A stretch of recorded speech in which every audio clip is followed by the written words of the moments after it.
Hey guys, and welcome to Retrospective. My name's Alex, and this is episode 2 in the series.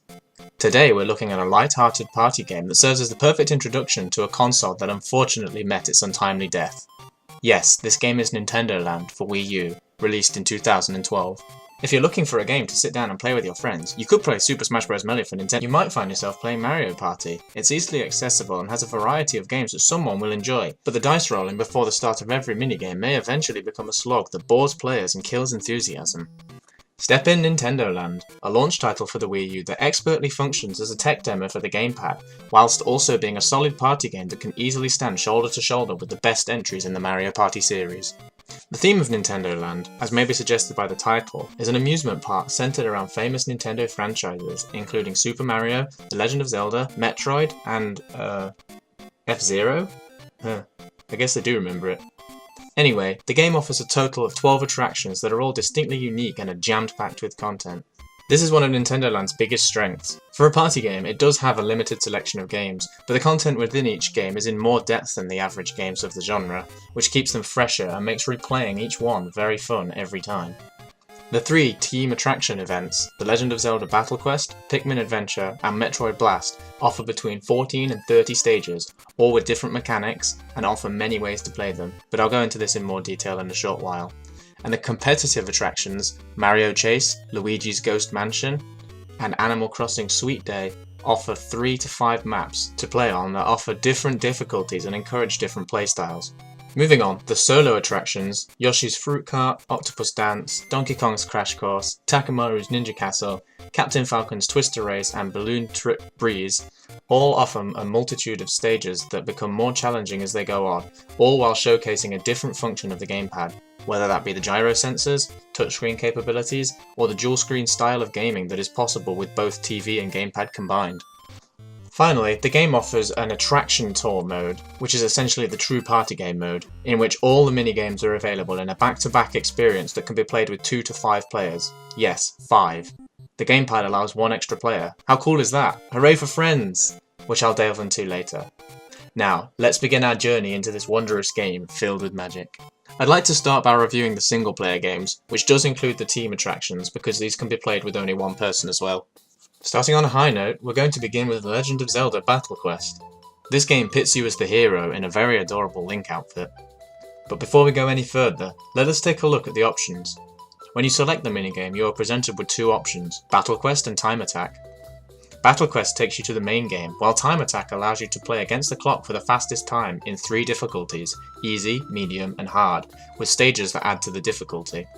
This is a nice touch because the developers could have just made the Time Attack mode on the same level, with additional enemies with more life, but this would have seemed lazy and made the missions repetitive. Fortunately, there are only 3, but Nintendo decided to add different levels, which makes each mission refreshing.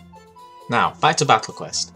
This minigame can be played with up to 4 players at once, with 1 on the gamepad and the others using Wii Motion Plus controllers. This is the first way in which Battle Quest offers variety. The gamepad user will be using a bow and arrows, while the Wii Motion Plus users will be using a sword. This means that players can pass the controllers around and experience the gamepad's unique mode. Upon starting, the player will be given a set of levels, in total 9, that they can play through, and once they have beaten all 9, a further few will unlock to total 14. The levels get progressively more difficult as expected, with the final boss being a replica of Ganon. Note how I said replica. This game really tries to look like an amusement park, from showing the stitches in the ground to having very clearly animatronic enemies walking around, and this really adds to the feeling that you're actually in a Nintendo themed park. The controls for the game, as with all the minigames, are very simple. This is nice because it means any player, regardless of age or skill, can enjoy the game, which is the goal, as this is designed to be played with families and friends, some of which may not play games. The movement of the character is on rails, moving automatically without player input, with aiming controlled by moving the Wii U gamepad around, showcasing the gyro sensor, and the left analog stick to fire the bow. By making the movement automatic, Nintendo allows more focus on the aiming, as it takes players a short while to become accustomed to it. And this removes confusion of moving while swinging the gamepad around in a circle. Pikmin Adventure is the second team attraction and can be played with up to 5 players, 1 using the gamepad and the others using Wiimotes. If playing with multiple people, the gamepad user will fill the role of Captain Olimar, the fearless adventurer from the Pikmin series, while the other players will engage as slightly larger than normal Pikmin. And if playing with only one player, a choice can be made to play as either Olimar or a Pikmin, but choosing Olimar will give the player an AI Pikmin companion. The game offers a total of 16 standard and 6 advanced stages, totaling 22, and this minigame is more boss-centric than Battle Quest, with 4 boss battles on the standard stages and a few harder variations on the advanced stages. Additionally, the game has 4 time trial stages as well, mixing up the gameplay from time to time, which is a decent way of keeping a game from becoming repetitive. Speaking of the gameplay, the main way in which Pikmin Adventure is played is by tapping the screen to launch Pikmin at enemies and blocks to break them, showing off the touchscreen capabilities of the gamepad, whilst moving the left, or right, if you're left-handed like myself, analog stick to move. Firstly, I'd like to say, as a lefty, that allowing the right analog stick to control movement is a very good addition because it doesn't force me to use the stylus in a way that feels unnatural, but more importantly unifies both hands so that people can play it in a way that is comfortable for them. But I digress. Using the touchscreen to launch Pikmin feels natural and streamlines the gameplay as you can launch a few of them into an enemy while still moving around, have them kill it, and then call them back by using the ZR or ZL buttons, the backmost buttons on the gamepad. The Pikmin have different strength levels, indicated by the flowers on their heads, and they become more powerful by collecting blobs of amber. This also levels up Captain Olimar as well, allowing him to have more Pikmin at his disposal. This mechanic becomes extremely important when fighting stronger enemies and bosses, as more Pikmin that deal more damage will allow a player to defeat something a lot faster and with less annoyances such as having a limited amount of Pikmin killed. Yes, the Pikmin can also be killed by various elements in the game, such as enemies and water, but will eventually regenerate. But losing all of the Pikmin in the middle of a battle will force the player to run and hide, as Captain Olimar can't damage anything directly, and must use Pikmin, which encourages the player to venture forth with a certain amount of care. Finally, there are power-ups available to players that change what the Pikmin can do. These include the Hammer Seed, the Whip Seed, and the Knuckle Seed. The Hammer Seed increases the base damage of all Pikmin and changes the way in which they are thrown. Normally, the Pikmin will attach to enemies and hit them to death, but instead will jump over them, fall, and run back to Olimar. This greatly speeds up the recovery time in which Olimar no longer has Pikmin to being able to use them again, which changes the way in which the player can interact with the game, allowing them to charge in and deal masses of damage to everything because of the quick recovery time on all Pikmin. Secondly, the Whip Seed allows Pikmin to rain down like fireworks onto enemies, but also allows them to home in on them. Normally, it is possible to miss the enemies if they move around, but this power-up removes that worry, as they will follow enemies instead, which allows the player to give a little more space for error when playing. Finally, the Knuckle Seed allows Olimar to fire the Pikmin, much like bullets, into enemies, and this creates a rapid-fire launch and recovery time, slightly faster than the Hammer Seed. This is by far my favourite power-up because it allows you to go crazy on the tapping and launch Pikmin everywhere. The final stop on the team attractions is Metroid Blast, my personal favourite, and not just because Metroid is my favourite game series of all time. It sports 3 different game modes: Assault Mission, Land vs Air, and Ground Battle. The main mode, Assault Mission, can be played with up to 5 players, with 1 using the gamepad. For this review, I will focus mainly on the gamepad. The gamepad user will be in the famous gunship, while the other users will be fighting on the ground, through a total of 20 stages and 10 advanced stages, totaling 30 overall, which is the most amount of stages for the team attractions. I guess they're sorry for the last 7 years or so. I mean, we got Federation Force, we got other M, we got. The main way in which the player interacts with this minigame is by moving the gamepad around, much like Battle Quest, but they can move around with the left analog stick, ascend and descend with the right analog stick, and attack with the ZR button, as well as zoom in with the ZL button. This is quite immersive, as moving the gamepad around really makes you feel like you're at the helm of the gunship. The enemies you will be fighting are mechanized versions of creatures from the Metroid series, including Gemas and Sabetians, or space pirates, with Kraid and Ridley making appearances in a few of the stages as bosses. They will come in waves, with each getting more difficult. This is the best way in which Nintendo could have handled the enemies in this mode, because as the player is hovering over the battlefield, they will have a wide range, and hunting down individual targets may become a chore if that is the only method of playing. But having waves allows for multiple enemies to be mowed down, much like a fighter pilot would do to infantry on the ground. Furthermore, having the enemies spawn in waves means that the player will never become overwhelmed and die easily, because in later stages they can fight back and the player only has 3 hits before it's game over. And if 100 targets that could all fight back were shooting at the player, it would become very difficult to do anything. Now we'll move on to the solo attractions, starting with Yoshi's Fruit Cart. Fruit Cart is the first solo attraction section of this game. The minigame is designed to showcase the dual-screen gameplay that is possible with the Wii-U by having the player guide a Yoshi cart through a stage, collecting fruit to act as a power source for the cart, and the only method of unlocking the door at the end of said stage. However, there's a twist. The fruit is visible on the main TV screen, but not on the gamepad, so the player must look for details on the board, such as decals or dark spots that can be translated from one screen to another, and then use this information to draw a line to guide the cart. Personally, I believe this to be the single best way to make the player aware of the double screen, as other launch titles such as Zombie-U do use a second screen, but only really as either a touchscreen menu or like a basic scanner. But this mode requires the player to take information from the first screen and translate it directly onto the second screen. This game truly utilises the dual screen feature more than any other, not just in NintendoLand, but in the entire Wii U library.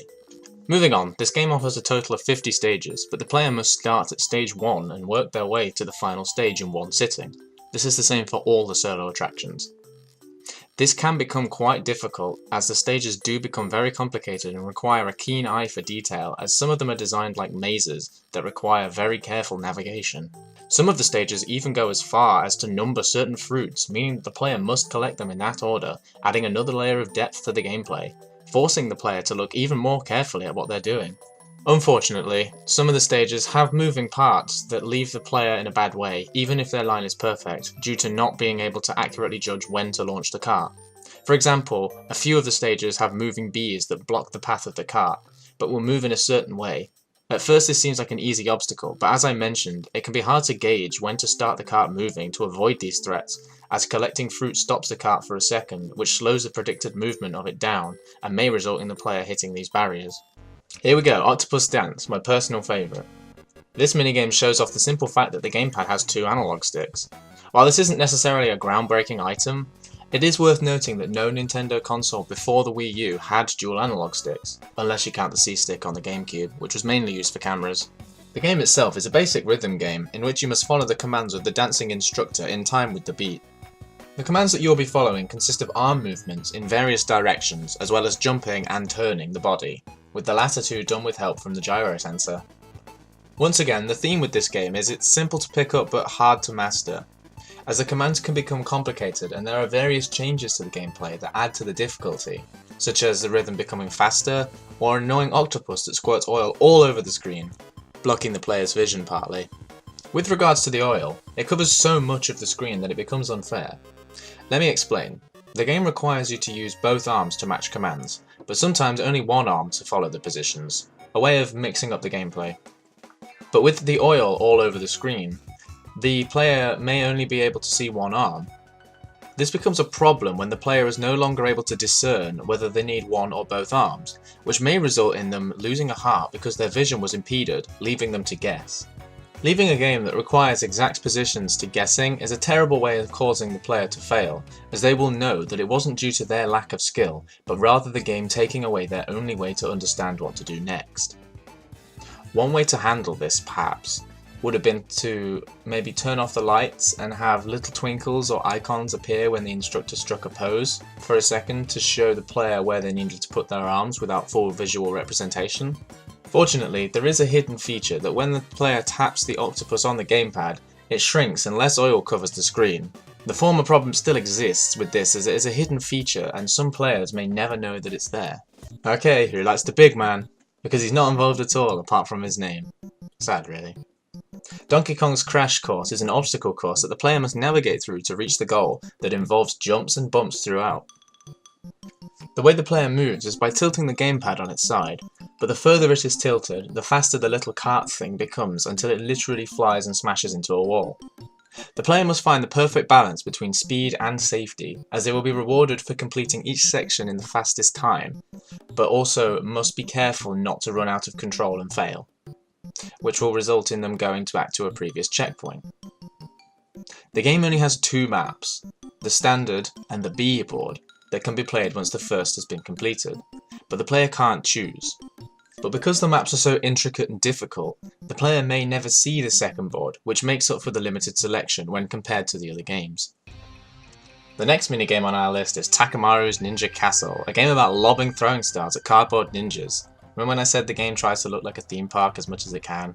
This game showcases the gyro sensor on the gamepad by having the player aim it at the TV in the direction they want to throw the stars, sort of like how you'd point a TV remote at the TV. The ninjas that are included in this minigame come in several flavours, that each have different abilities such as throwing stars, bombs, and even hand-to-hand combat.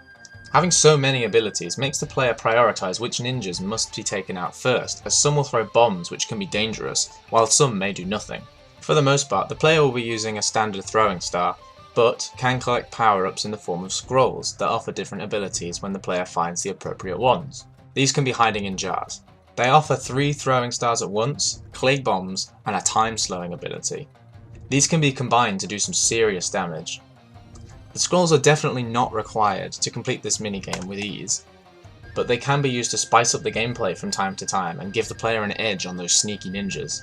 At the end of the game, the player will face a mechanized statue controlled by 5 ninjas sporting the main colours. The boss fight is pretty straightforward. The player must throw throwing stars at the weapons to disable them, and then the face part of the robot will open up, exposing the weakness. Pretty simple, but remember that this game is designed to be enjoyed by all, and having a boss that is too complicated may result in some players never defeating it. The player can also knock off different pieces of armour for coins and extra hearts, which may be useful as the boss can attack with force, meaning that some players may take damage. My only real gripe with this minigame is how inaccurate the aiming can become because of the gamepad not accurately tracking where the player is pointing, so it can become difficult due to reasons outside of the player's control. Fortunately, there is a button that allows the gamepad to be centered again, or if the game is paused, a player can simply place a controller on a table or floor and it will automatically recenter itself. Captain Falcon's Twister Race is a high-speed thrill ride against the clock that requires players to navigate the tricky twists and turns of the course and avoid obstacles to complete each section in the fastest time. The game functions similarly to DK's Crash Course, but instead of controlling speed, the turning of the gamepad controls directions, and the pad itself is held in a portrait position rather than landscape. The player will find themselves moving automatically, with no way to slow themselves down, which can create some interesting situations in which one bad move causes a player to fly off the stage after going up a boost ramp at the wrong angle. They can also do a drift by turning the gamepad violently, which allows for faster cornering and becomes semi-essential towards the later stages, as the turns can become quite tight. The game tells the player to look at the gamepad as it is easier to control because it looks down on the map from above, and the game on the TV displays as shown in this video. But between each gate there is a coin and a booster, which, if the player is aware of this, will help them save a second or two between gates. This is a nice feature as it allows a more daring player to look away from the gamepad screen briefly to discover secrets. Balloon Trip Breeze, as may be implied by the name, is a minigame in which you must guide a little balloon-riding me across the vast sea using the wind as your tool. The aim is to get from one side to the other, popping balloons to gain points, while avoiding obstacles and trying to stay away from the water itself. The game uses the touchscreen of the gamepad to blow the me across the screen, using a swiping motion as the method to use the wind. But the trick here is to use just the right amount of wind, as a strong gust may end up as a popped balloon. The game is set out in 4 sections: morning, afternoon, evening, and night, which indicate to the player how far they are along the path to completing each day or stage. This is a clever indicator, as Nintendo could have placed a massive progress bar somewhere on the screen, but it would have taken up valuable room and may have distracted the player, so by having the morning to night cycle removes the need for progress bars. Along the way, the player will be tasked with various level-changing mechanics, such as strong gales that push the player leftwards, which is to say towards the path of danger, in which the player must swipe in the other direction to stay centered on the screen, and thunderstorms that electrify all the floating obstacle blocks, meaning the instant death if they're touched. This makes the game stay at a constant pace rather than becoming stale and losing player interest, as the auto-scrolling is relatively slow. Power-ups are also another game changer in that they affect the player's abilities. They can make them smaller so that they can fit through tighter spots and do more daring things, and the stopwatch which can slow time so the player has more time to react to imposing danger. These power-ups can be obtained whilst floating around and again add to the gameplay. But what's more is that there are certain things that appear on the islands before the start of each level. These include a present, which can be taken to the next island for a reward, but the player must be aware of all their surroundings because they can lose the present. An iron ball that can destroy things it touches instantly. The only drawback, it weighs the player down, so they need to be more focused on keeping up as well as avoiding danger. And finally, the blue box, which essentially acts as a bomb that can destroy everything but the me. These all change the gameplay in a way that makes the game have more risk and reward. These last few abilities give the player something to work with or towards, but they also add certain elements to the me, meaning that the task at hand is more difficult. Well, this completes the solo and team attractions within NintendoLand. Now we're moving on to the competitive attractions. The competitive attractions within NintendoLand can be played with 2 to 5 players, and it is always 1v the rest of the players. By this I mean one player will have one task, and the others will be on a team against the lone player. They will have fewer choices when it comes to maps than the team attractions, but considering these ones require 2 players minimum, it's understandable why Nintendo made that decision, as these wouldn't be played as much. The first competitive attraction on our list is Mario Chase, a sort of Mario-themed hide-and-seek in which Mario will need to hide from up to 4 Toads. The gamepad user will play as Mario, and will be presented with a floating camera and a top-down view of the map, while the other players will be using Wiimotes and controlling Toads, and will be given a third-person view of the game. Designing the gamepad with a top-down view of the map is a very good idea, as it allows the player to see what the map looks like and plan various escape routes, while also being aware of where the Toads are, as the aim is for them to escape and hide. The only aid the Toads will have as to Mario's whereabouts is a counter at the bottom that will get higher and lower depending on how close the individual player is to Mario. This is a clever way of allowing all players to gauge how far they are away from Mario individually and reflect on how the other players are doing as well. The map is colour coded into red, blue, green and yellow, which is a clever way of allowing the Toads to communicate between each other to corner the escaping Mario. For example, if Mario was hanging out at the bottom of the blue zone, one Toad could shout, "He's at the bottom of blue," and another could shout, "Now he's running into green," which would give the other players a good idea of where the gamepad user was. And this seems like the idea, as cooperation is required in these multiplayer games that involves teams. The only problem I have with this game is the horribly one-sided 1v1 mode, that is to say Mario and one Toad. Because in this mode, the Toad is given assistance by 2 Yoshi carts as well. These carts are given too many abilities. First of all, they move faster than Mario, meaning they can always keep on his tail, and this seems like they were programmed without human error as well, so they will follow Mario endlessly. Secondly, they can knock Mario over with their tongues, which becomes problematic because they will keep doing so, and this will stop Mario's movement completely. While I can understand that the Yoshi carts may have been needed to balance the 1v1 mode, it would have been better to give the Toad maybe more like 1 Yoshi cart rather than 2, as it would quickly overwhelm Mario. Luigi's Ghost Mansion places the player in a room of a haunted mansion, with the ultimate goal being the exorcism of a scary ghostie. The gamepad user will control the ghost, and will be tasked with hunting down the other members who are in control of the Mario gang: Mario, Luigi, Waluigi, and Wario. However, there is a catch. The ghost is invisible, and the only way the player will know if they are nearby is by the vibration of the controller becoming more violent. This is a simple but entertaining way of maintaining suspense, as the non-ghost players won't know from which direction the ghost is coming, only how close they are. Moving on, the method in which the players defeat the ghost is by shining their torches on it, which slowly drains its life and forces the ghost to run away for a few seconds. Once the ghost's life reaches 0, the game is over, but the more players use the torch, the smaller the range becomes because of the depleting battery, which must be replaced every now and then. Sometimes a mega battery can spawn, and this causes the player's light to become supercharged, dealing massive damage to the ghost and one other bonus, which I will explain shortly. The objective for the ghost is to capture the other players by touching them, which will cause them to lose a life and eventually collapse on the ground.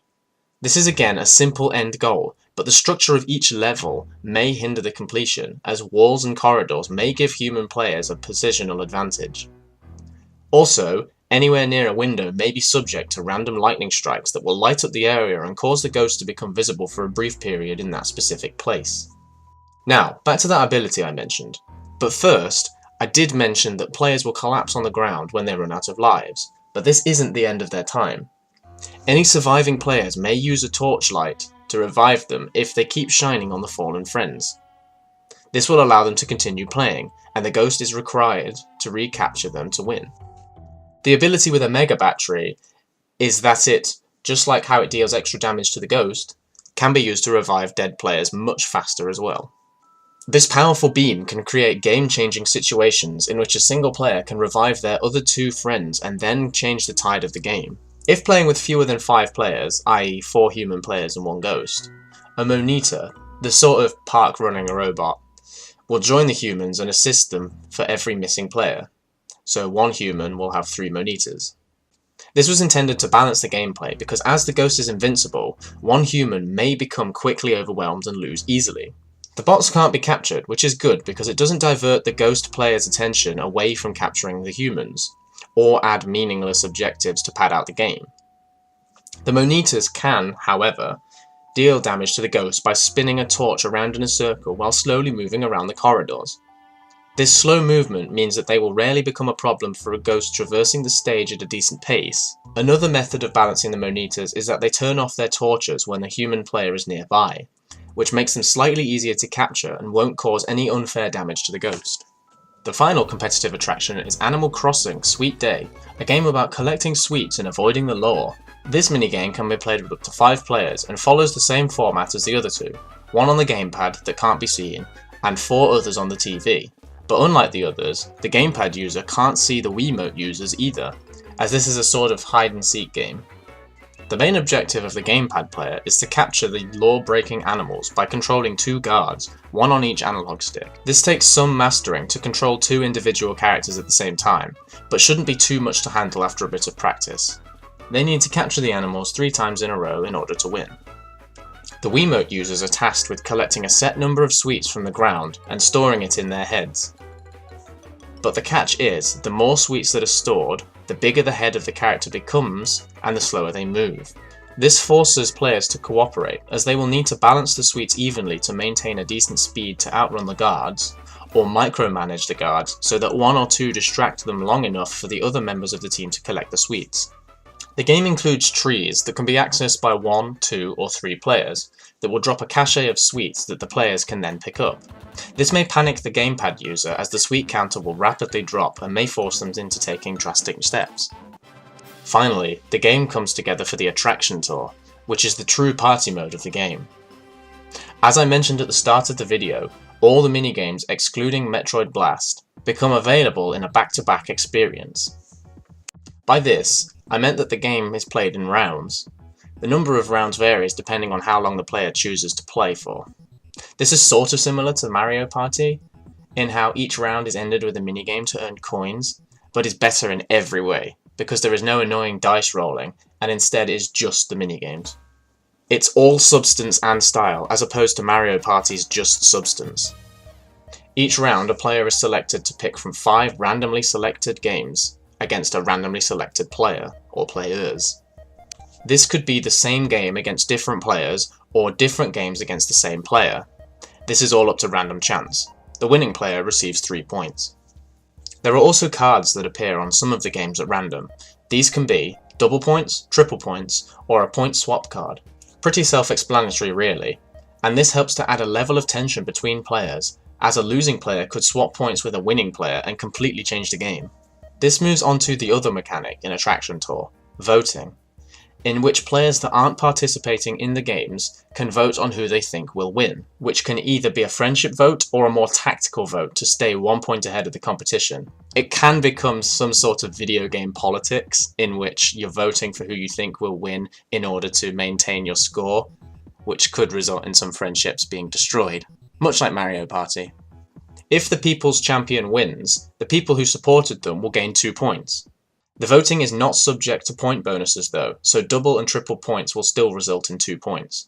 And obviously, the voters can't swap points with other players.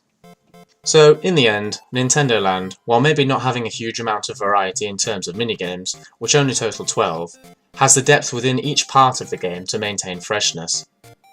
While Mario Party suffers from repetitive minigames that lack any substance, but has plenty of them, NintendoLand has refined its limited selection to a point where fun is constant through more replay value. You're never left saying, "Oh great, it's this one again," or "Can we skip this one please?" because every time can be different. Not to mention, the minigames within NintendoLand are highly produced and of top quality, unlike some of the drivel within the party game genre such as Wii Play or Rayman Raving Rabbids. So now comes to rating time. What would I give NintendoLand? I'd give NintendoLand a 7 out of 10 and definitely an essential rating.